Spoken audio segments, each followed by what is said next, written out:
उत्तर प्रदेश के गोरखपुर ज़िले की एक लड़की जिसका नाम है पंखुड़ी, वो काफ़ी चर्चा का विषय बनी हुई है। क्यों? पूरे विस्तार से मैं आपको बताता हूँ। पंखुड़ी जो है पढ़ाई करना चाहती है, जिसके पास पैसे नहीं होते पढ़ने के लिए। वो किसी अच्छे विद्यालय में एडमिशन लेने के लिए उसके पास पैसे नहीं होते, ना ही फीस देने के लिए पैसे होते। क्यों? क्योंकि पंखुड़ी के जो पिता हैं वो विकलांग हैं और उनकी जो माता जी हैं वही बस कार्य करती हैं किसी तरीके से। और क्योंकि पंखुड़ी का एक छोटा भाई भी है जिसका पढ़ाई का खर्चा उसकी माँ उठाती हैं और पंखुड़ी की पढ़ाई का खर्चा नहीं उठा पाती हैं और ना ही उसका किसी विद्यालय में एडमिशन भी करा पाती हैं, जिस वजह से पंखुड़ी जो है उत्तर प्रदेश के मुख्यमंत्री सीएम योगी जी से मिलने पहुंचती हैं। क्योंकि सीएम योगी गोरखनाथ में जनता दरबार रखते हैं, उसी जनता दरबार में पंखुड़ी जो है सीएम योगी से मिलती हैं और अपनी सारी कहानी बताती हैं।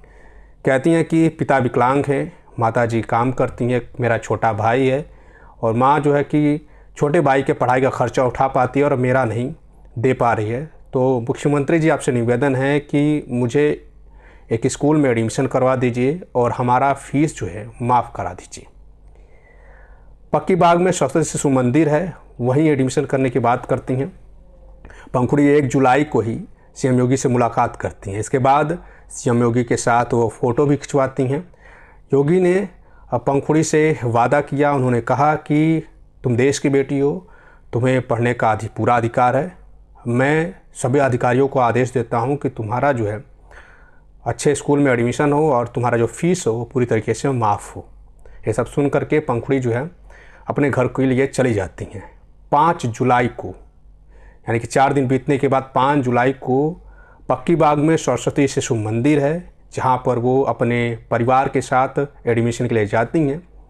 लेकिन सरस्वती शिशु मंदिर का जो प्रिंसिपल है वो एडमिशन लेने के लिए साफ इनकार कर देता है। कहता है कि एडमिशन आपका नहीं हो पाएगा क्योंकि आपके पास पैसे नहीं हैं फीस देने के लिए, एडमिशन के लिए। तो पंखुड़ी बताते हैं सीएम योगी से मैंने बातचीत की, उनके साथ मेरी तस्वीर भी है, उन्होंने कहा भी था। इसके बावजूद वहाँ का जो प्रिंसिपल था साफ तौर से इनकार कर देता है। पंखुड़ी अपने परिवार के साथ घर वापस आ जाती हैं। इसके बाद होता क्या है, 5 जुलाई को जब ये खबर थोड़ा तूल पकड़ता है तो अखिलेश यादव को कहीं से पता चलता है, तो वो अपने ट्विटर हैंडल से ट्वीट करते हैं और कहते हैं कि भाजपा बस नारा देती है बेटी पढ़ाओ बेटी बचाओ, लेकिन बेटियों के साथ ऐसा काम कर रही है। वादा करने के बाद भी उसे एडमिशन नहीं मिल रहा है, उसका फ़ीस भी नहीं माफ़ हो रहा है। मैं उस बेटी को पढ़ाऊँगा, मैं अपने खर्चे से पढ़ाऊँगा, वो जितना पढ़ना चाहती है पढ़े, उसका सारा फीस मैं दूंगा। लेकिन होता क्या पता है आपको, लड़की की जो माँ है, पंखुड़ी की माँ, वो साफ तौर से सपा प्रमुख अखिलेश यादव को कहती हैं कि आपका बहुत बहुत धन्यवाद, इतना आपने कहा, लेकिन आपसे हम मदद नहीं ले सकते क्योंकि सीएम योगी ने आश्वासन दिया है कि वो पंखुड़ी की मदद करेंगे, अच्छे विद्यालय में पढ़ाएंगे और उनकी फ़ीस भी माफ़ होगी।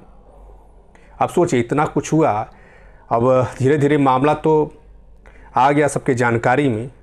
किसी प्रकार से अब जो स्कूल का जो प्रिंसिपल था उसको पता चला, उसके पास फ़ोन आया और स्कूल प्रबंधक ने यू टर्न लिया और सीधे पंखुड़ी के परिवार वालों को कॉल किया और कहा कि आ जाइए, एडमिशन आपका हो जाएगा, आपका फ़ीस भी माफ़ हो जाएगा।